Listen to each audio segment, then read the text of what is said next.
మీకు ప్రేక్షకులకి good evening అండి. నమస్తే. అంటే ముందుగా మనకి పేదరికం అనేది హిస్టారికల్గా, ఎకనామికల్గా, సోషలాజికల్గా, పొలిటికల్గా చాలా రీజన్స్ ఉన్నాయండి.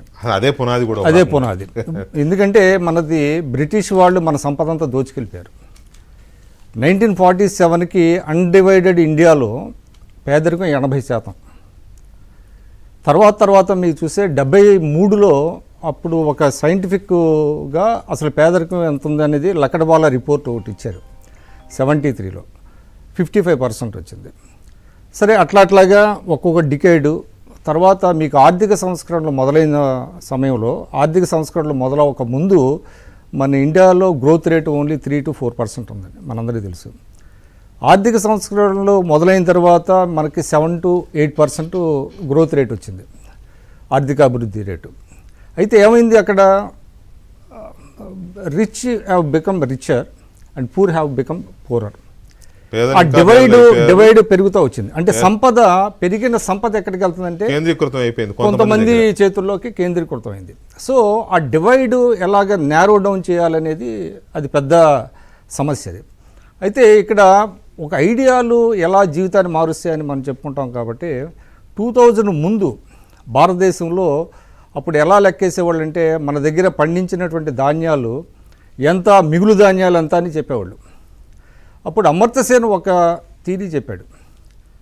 దేశంలో ఉన్న జనాభా మొత్తం 2 పూట్ల కడుపు నిండా తిన్న తర్వాత మిగిలిన ధాన్యాలనే మిగులు ధాన్యాలు అనాలి తప్ప, మీరు పండించిన దేశంలో 50% మంది అర్ధాకలితోనో పూర్తి ఆకలితోనో ఉంటే వాటిని మిగులు ధాన్యాలు అనరు, వాటిని స్టార్వేషన్ గ్రెయిన్స్ అనాలి.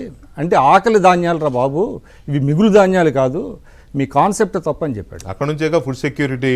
అక్కడి నుంచి అది అప్పుడు సుప్రీంకోర్టు కూడా ఏం చెప్పిందంటే, మీరు ఆహార ధాన్యాలన్నీ గోడౌన్లో పెట్టుకుంటున్నారు, అవి రాటన్ అయిపోతున్నాయి, ఎలుకలు తినేస్తున్నాయి, అది తీసి బయటికి ప్రజలకు ఇవ్వండి అంటే, that way the food for work has formulated.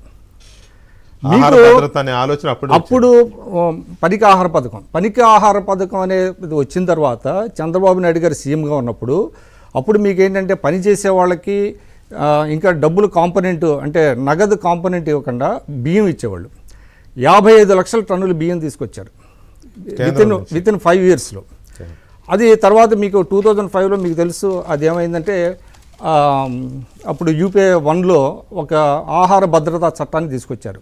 అప్పుడు గ్రామీణ, ఇప్పుడు నరేగా అంటున్నాం కదా, ఆ నరేగా అనేటువంటి తీసుకొచ్చారు. దాని తర్వాత మీకు గణనీయంగా పేదరికం తగ్గింది. ప్రస్తుతం లెక్కల ప్రకారం చూసినట్లయితే మీకు 2021 నాటికి ఇప్పుడు 11.9% ఉంది పేదరికం. సరే పేదరికం లెక్కలు తర్వాత లకడవాలా కమిటీ రిపోర్ట్ వచ్చింది, టెండూల్కర్ కమిటీ రిపోర్ట్ అని వచ్చింది, రంగరాజన్ కమిటీ వచ్చింది. ఈ పేదరికానికి డెఫినేషన్ కూడా మనం తప్పుగా ఎవరో మనం రోజుకి 30 రూపాయలు ఆదాయం దాటితే పేదరికం లేనట్టు అని సోనియా గాంధీ ఎవరు అంటే, సరే నీకు 30 రూపాయలు ఇస్తాం బతికేస్తాం అని కూడా అన్నారు. అంటే దీనికి 2 ఉన్నాయి డెఫినేషన్, క్యాలరీస్ బట్టి లెక్కేస్తున్నారు. 2100 క్యాలరీల ఆహారం కనుక తీసుకుంటే అది అర్బన్లో అది బిలో పావర్టీ లైన్ కింద రాదు. అదే రూరల్ అయితే 2400 క్యాలరీస్. సో ఆ లెక్కలు ఎలా ఉంటే ఇప్పుడు మనం ఏంటంటే ఒక ఐడియాని ఎలాగ మార్చారు అనేటువంటిది. ఇప్పుడు చంద్రబాబు నాయుడు గారు 1997లో జన్మభూమి కార్యక్రమాన్ని పెట్టారండి. అప్పుడు కూడా చాలా స్కెప్టికల్గా ఉన్నారు చాలామంది, ఎవరు వస్తారు, ఎవరు చేస్తారనేది. బట్ జన్మభూమి దాదాపుగా 30కి పైగా 35-36 సార్లు జన్మభూమి జరిగింది.